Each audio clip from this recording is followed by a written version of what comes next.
you have to be ready. You can't ask for the things that you're not ready for. I have to check myself often. Like, I'm asking for this, but are you ready? Have you prepared yourself for the things that you're asking for, the things that you want? You have to be ready, and that takes work. You have to position yourself to get ready for those things that you want. Sometimes things come in our life we're not ready for it, but we have to rise to the occasion. Oh, yeah. That being ready piece sometimes hinders our ability to move forward because we constantly think, oh, I'm not ready.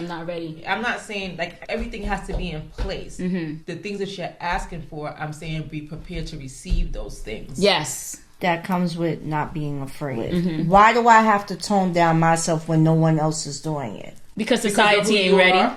And I'm not agreeing. I'm telling you, I admire that. Because of who you are. It's because as a black woman, society ain't ready for it, and they gonna easily say you're angry, you're this, you're that, and you gotta be strong. You can't be vulnerable, and it's effed up. You know what I'm saying? It is, but that is a reality. Yeah.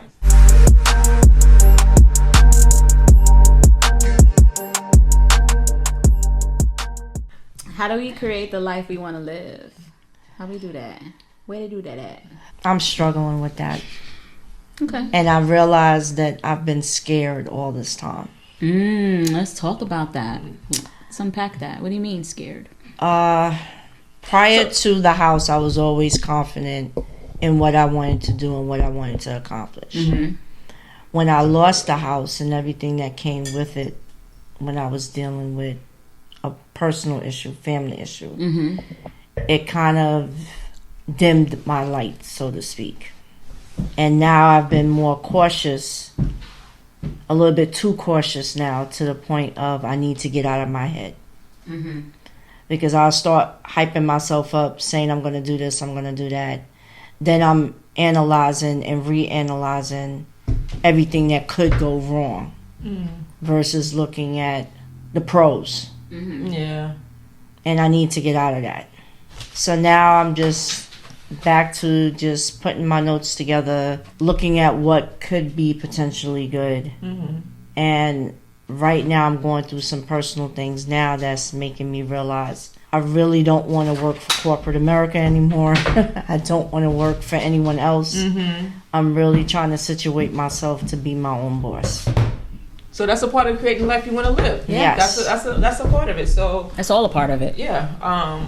So I've tried to set some personal goals and make sure they are in place, not just talking about it. Just attainable goals. They need to be bite-sized. I say this for myself, not just for you, because I do make these lofty goals, and then I get mad at myself when I don't reach them because I know I don't put too much in what I'm trying to accomplish and versus breaking it down. And was never like that before. I usually set goals, and up until I got the house, I met all of them.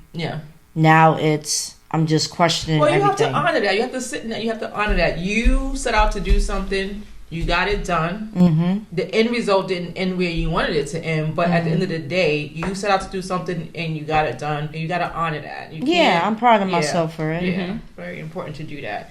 And too often, like you said, we sit back and we think about all the negative and forget about the positive. We have to shift that narrative. The devil don't know what you want until you speak it out loud. And when you speak out the negative things loudly, the same way you speak out positive affirmations, God's listening to that. The devil don't want to hear that. And listen, I'm not trying to get all religious and preachy on y'all, but I do believe in that. The things that you say out loud, positive or negative, who attaches to that, God or the devil, depends on the thing you say out loud. So if you're saying those negative things and you putting that out in the universe, that's what you're going to get back.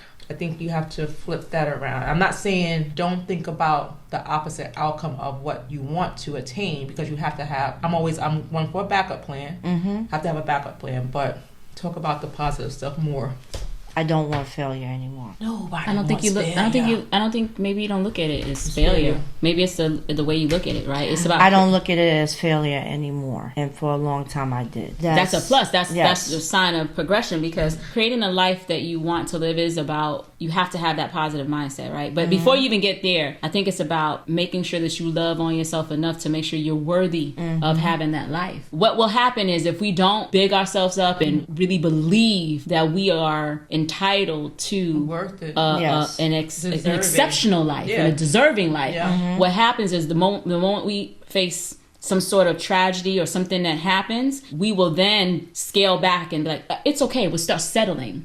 It's okay. Yeah. I'm okay with this. Yeah. You know, so I think it's about digging deep inside to build up and say, you know, okay, so that was a setback. It's only setting me up for a comeback, and I'm worthy of having more. And then constantly having that positive mindset, because it's not a failure, it's just a lesson learned.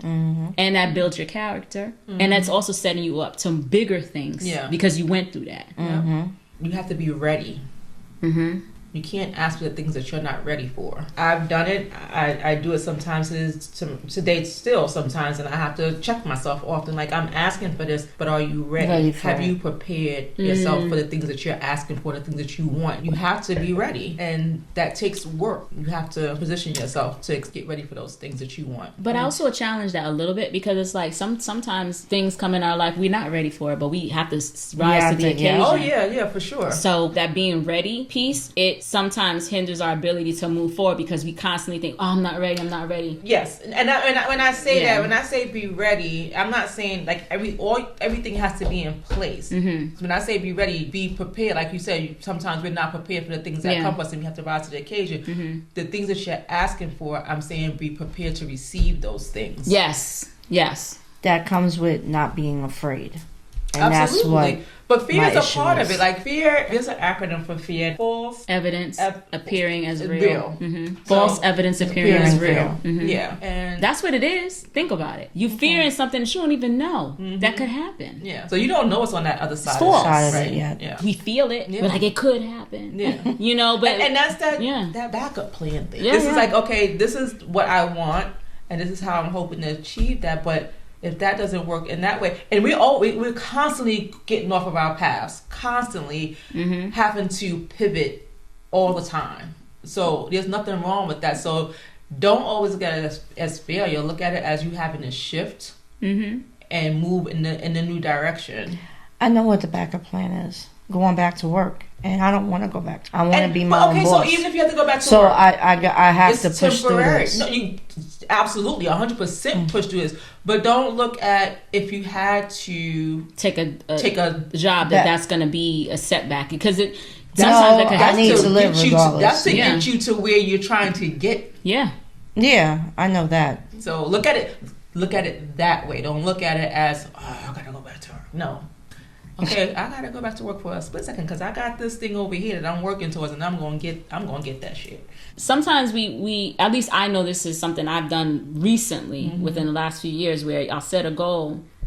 Maybe I'm all over the place. Yeah. But I also wasn't setting the sub goals to that larger goal. I noticed, like, historically, when I got shit done, this is the goal. If I'm saying by the end of the year, I want to be here, what am I doing every month to get me there? I got to move to it. It can't just be, just from the first quarter and then I'm going to get there. Yeah. No, it's like, what am I doing in January, February? What am I doing in January, week 1? What am I doing that's going to contribute to me getting to that end goal? Sometimes we say this, but then we don't do the work to actually take the steps. The different action items that you have to do. Each action item, something should be bringing you closer to getting to that North Star, or whatever it is you're trying to accomplish. And I think it's about breaking it down into those bite-sized pieces, and then celebrating when you do hit certain things. Keep up the momentum. Yes. If it's like saving for a house or whatever, same thing. If you know, I gotta save like 30,000, 40,000, whatever it is. Okay, what am I doing? Am I stopping ordering shit? Yeah. You know? Yep. Am I not eating out as much? Am I cooking? Am I socking everything away so that you can keep looking at that bank bills? Do I have my money in a high yield savings account versus these whack ass banks that's only gonna give you $2 and $3? Not even. It's 0.2. Yeah, 20 cents and shit. So do I have my money where I don't touch it in a high yield state? So so again, doing the research, and to your point, if you're building a business, it's like, okay, how am I getting my clients? Let me work on that. You know, how am I talking about it? Because the more you talk about it and you say, okay, this is what I'm doing, and you very vocal, the words start spreading. You believe it more. Yeah. As opposed to say, I want to. Right. I want to do this. I'm going to. Like, and that's the thing, we gotta change our language too. Because that language does fuck with you. Yeah. It does mess with your brain. Yeah. Yeah. I course correct so many times throughout the day. Like, I will say something and I know, like, that's not really what I meant, because I know what, if I stick with that, what I just said, that's not really what the outcome I want. Do you feel like you're constantly playing devil and angel with yourself on your shoulders? Oh yeah. Oh, you know me. Every I be cracking up. day. My Lord, yeah. let me tell you, it's like, listen, you shut the fuck up over here, right? Exactly. You're messing with me today. Joe, what's wrong with you today? What's going on? Exactly. Yep. I'm like, it's weird, but I know, I was like, I'm not the only one that deal with it. No. It's crazy. I even have visions. What? I be having visions. Like imagine someone saying something crazy to you at the office, and you have definitely a damn different way the way you would answer that. A pearl the whole clutching thing moment. played out. Not even Bill moment, right? Yep. Whole thing played out, and you be like, it's already played. I done ran it, and then it's like, yeah, okay, I'll do it. Right. I got you, no problem. You know, Crazy. I did let one thing slip with a co-worker the other day. It was funny, but that's a whole nother thing. And he was laughing too, because I was like, man, you catching a real raw deal. The raw. Right. And that's another thing comes with age too. Yeah. Mm-hmm. Oh. We just don't. The There's filter. no filter. There's no filter. And I'm like, I'm trying to pace myself, because I know some people just ain't ready, but I can't help it. It just fucking come out. I can't help it. Like, it's just like diarrhea in the mouth. I'm feeling those moments. Shit, I feel it all the time. But go ahead, I cut you off. That's what got me in trouble all the time. So you've been that way your whole life. Yeah. Now I'm trying to be a better version. It's hard though. It is hard. It's gotten better. So if I had to think about the life I want to live, that health is at the top. Yes. I know I feel my best self when I'm healthy. I've been there before. I know what it feels like, and I'm craving it like crazy. That's what I want. I'm in that space right now. Love Mindfulness, being compassionate, carefree. I'm generally a carefree person, but I want to be carefree in a way that I'm not letting stuff go to the wayside, that I'm not structured, that I'm not, because I wasn't the most structured. I didn't, no regiment, no nothing. But in order for me to accomplish the healthy piece of that I want, I have to have some regiments in there. I want to just feel joy all day, every day. I want the person that's coming towards me to feel my joy and see my joy radiating off of me. Yes. That's what I want. I want to be financially stable. Yes. I want to be well traveled. I want that financial freedom to say, okay, I can go and do this because everything else is taken care of. I want to be well traveled. I want to travel things. I'm late to traveling in life. I didn't start traveling really until after my 30s. Young mom. So, I mean, that's no excuse for these young moms who are today. But my focus was different back then. My pockets were different back then. So I want to travel. I want to go places that I never thought. And I can do that now because my kids is grown. Shit, they can come along where they are. But those are some of the things that I want to have, the life that I want to live. There's something to be said about actually being able to do it without any recourse, like without being like, damn, I done blew a bag at brunch. We had a good old time, but now I got this damn cable bill and shit like that. Because listen, there's times when people make financial mistakes because you want to have the time. My husband and I, we the yin and the yang, but I'm the one that's out there be like, woo, and he's like, ring it in, I done do the life, and he's like, ring that in, But I've always been that way. It's like, let's have fun because life is too short. Yes, if we put the two of us together, he's definitely going to be the one that's more, okay, if these are our goals, this is what we need to do. And I'm not saying I don't do that, but I'm saying I hear what you're saying, but I'm going to have fun. Yeah. We are going to do this because tomorrow we could maybe not wake up. Yeah. Yep. So I want to live. There were times when we couldn't travel as much or, the way we do now. But I just like, no, you got to break this out. Like we have to have fun because you have to enjoy life. You have to make memories, Google will show you a memory of like 5 years, 10. I love that. It's beautiful. It makes you feel good. Like, we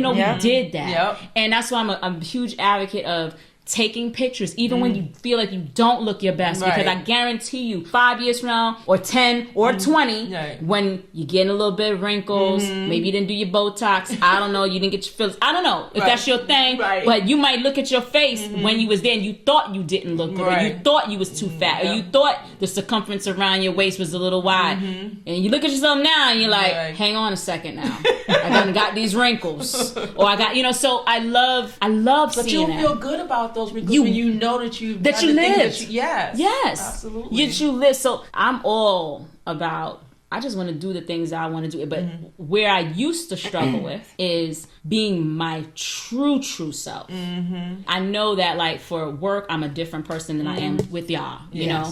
But then within certain segments and certain people that I'm around, I'm a different person. Yeah. Now I'm focused on the freedom of really truly being me, of really truly not.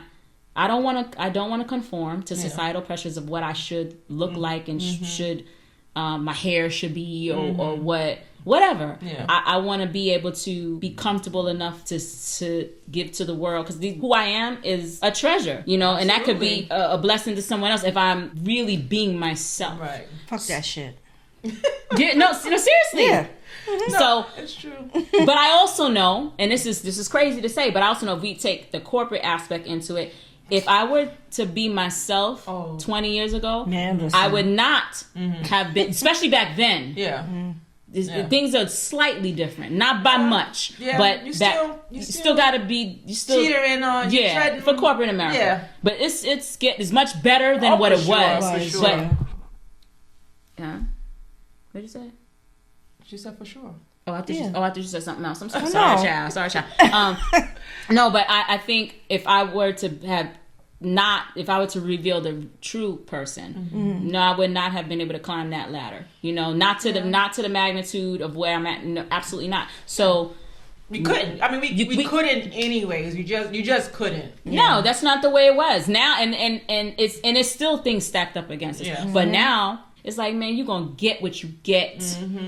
And I dare you to be upset. Right. This is who I am. I'm not doing it. I'm not doing it. I don't want to do it. It's too much energy. It is. It's too much, Yes. So just be you. Yeah. And so for me, that is creating the life that I want to live, is not about measuring my wants and needs by anybody else's, but it's about what I want. And you know what? What I want today is probably different than what I wanted 10 years ago. For sure. And what I want 10 years from now will be different from what I want today. And it's okay. So I just want that freedom. That's to choose and make the change and adapt. Like, just go on. And it'd be okay. Yeah. Like, you don't have to worry about. And forget the looks. Like, you get the looks. Don't pay attention to the looks. So people gonna look at you, right? I don't want to care. People about make assumptions too. Yeah, oh my goodness, I don't want to care what people think. I really don't. At this point, I don't care. Given the things that I've gone through, I truly do not give a shit about what people think about me or my decisions, or because I have to live with it. Yep. Thank God it's me and not them. Exactly. Yep. They don't have to, so I have to do. The only God people I'm I wearing care. It and not you. Yeah. And the crazy thing about it is, like, we tend to think about what somebody may or may not think. Either you or somebody have gone through something similar, or have experienced something similar, or have done something similar. For example, I don't want to be a single mother. I want to be married. I want to have the family life because this is what society says it should be. Well, and I don't want to shack up and stuff like that. Well, the same people that you think are talking about you because you are that single mother, because you had a child out of wedlock, because you're not married, and all that kind of stuff, they either done it themselves, been down that road, or somebody in their family is doing it too. So it's no different. And they're not passing no judgment. They're not looking at them strange or weird. And they may not even be looking at you strange or weird. Just maybe your perception. I'm not saying that it don't happen, because it does happen. It could also sometimes be your it's perception. Don't give a damn. Live the life that you want to live, whatever that means to you. Because at the end of the day, you only got to answer to yourself and the man. That's right. Yeah. That's it. Whoever that man is, man, woman to you, whoever you pray to or whatever. If you pray. No, no, you're right though. It really is about that. It's about live the life that you could be proud of. what are you doing personally? What is it going to take for you not to be in that shoes, those shoes, right? So if you want, let's say if you are single and you want somebody, right? So what type of person do you have to be? Who are you going to be? Who are you showing up as? You're the person that you love and the person that you want to attract. Correct. And I think so many people are so focused on the outward that they're not looking inward to determine who they need to be. Like maybe there's some loving on yourself, and I keep saying it because there's a common thread that we just don't, especially as I'm saying women because I'm not a man, so I don't know. I imagine some men go through this shit, but it's like how do we show up? Can we show up as being ourselves, and you don't have to put on airs and be different and just because the real you're gonna show up anyway at some point. Yes. Oh, baby. And when it does... You can't keep that tucked down and quiet and trapped in the damn basement for long. You damn right. It's going to come out. So you might as well just... And what you going to do then? Exactly. Because then now you done met somebody and they thinking you this way, and all of a sudden you're like, surprise, surprise. Surprise, surprise. This is why I'm always my authentic self. And I will say that about you. I that is something I do admire about you, because you have not wavered. You have not. You've been same old Joe since you've been the same Joe, but and probably in the office too. You know what I'm saying? Damn, but I love you, but they wasn't ready, baby. It wasn't the time yet. But no, but I remember. I have to say I have gotten better. It's not I the same get it. anymore. I know you have. I know that, but I'm saying I admire, because I couldn't do that in the office because I was prioritizing. To be fair, I was like, nothing stopping me from making my money. Now, well, there's certain things I'm not going to do, but there's certain things like, okay, if I need to, not shrink, maybe shrink my personality a little bit more, be more quiet, more observant. Yes, I will do that. So that was not different say for the me. thing that's in the back of your head right here that you want to. Not say the thing that's right. You're right. I want to say this, but I know that's going to trigger. I always look for the downstream effects. Like if I do this, what are the next 5 steps that could happen? That's just how I think. How is this going to affect? Which is fine, and that's where I always struggle with. Why do I have to tone down myself when no one else is doing it? Because society ain't ready. And I'm not agreeing. I'm telling you, I admire that. Because of who you are. It's because as a black woman, society ain't ready for it, and they gonna easily say you're angry, you're this, you're that, and you gotta be strong. You can't be vulnerable, and that's just a reality. Yeah. And I don't care. No one has proven me wrong on that. Like we. And it's not just in corporate America. You see this in higher education. Yes. You see in this poor. The woman who committed suicide, yes, the microaggressions and all that kind of stuff that's happening. So you see this in all kinds of places. You see this in even in you could be working in the supermarket, McDonald's, or whatever. If they don't respect you as a human being for who you are, as in being a woman of color, whatever have you, it's just happening, and it's unfortunate. They have preconceived ideas about us, so that is why you had the struggle. So when you said the stuff that was coming out your mouth, they weren't ready for that. No. And they didn't like even it. if I delivered it in the most polite way. You cannot say anything if you say anything that is going to be a counter effect of what they already perceive you to be, you're done. Yeah. And it's effed up. You know what I'm saying? It is. But that is a reality. Yeah. With you, it's like what you see is what you get. You're never gonna. Now, I have seen you when you wanted to say something about something, but you just kept quiet. Yes. And I know that. And that's control. And that's okay. That's control. That. Sometimes you have to, you can't be having to be reckless with the mouth. Yeah. Right? You have to have some sort of filter, some sort of poise or whatever. So I've seen that. And I've seen you do that. So, but I do admire the fact that you have not wavered. I'm pretty sure if people want to know if you like them or not, they'll know. Yeah. They will know. Yes, they will. Immediately. So I think that is, who you are. So I do admire that. Yeah. I appreciate that. It's a good trait. That's right. And then loyalty, for sure. Oh, yeah. For sure. I think we probably all can say we have that same quality. I'm loyal to a fault. Yeah. This is problematic. I'm loyal, but I'm loyal too long. Don't listen. But once it's over, it's over. Yeah. When I say it's done, it is done. Yeah, you can't. It's no recovery. Yeah. It takes me too long to get there sometimes. For sure. Next. Yeah, no, for sure. Yeah, I think it takes. Don't say I got no box. Yeah. Next. Yeah, it does take me too long to get there as well, and I also think sometimes I just put people in the box. Like, okay, you want to move that way, now you gotta be over here. Yeah, and then I just do don't what fuck you with do. What you that way. It depends, and then sometimes I could be petty Betty, but I try not. You know, now that was too old to be petty. That's I the used thing. to. Yeah, But now it's like, no, I gotta be accountable. So I know I used to be, right? But now it's like, I don't want to, I just want to, I don't even want to. I want that carefree life. Yeah, I just want having freedom. That carefree life. You want to believe that? You want to argue? Exactly. Go right ahead. I'm going to go walk over here. I don't even want it. Yeah. I don't even want it. Yeah, I just want peace. Peace. Whatever that takes. There's the food. And on that note, we about to eat. See you later. see you on the flip side. Peace. Great for life, but you won't.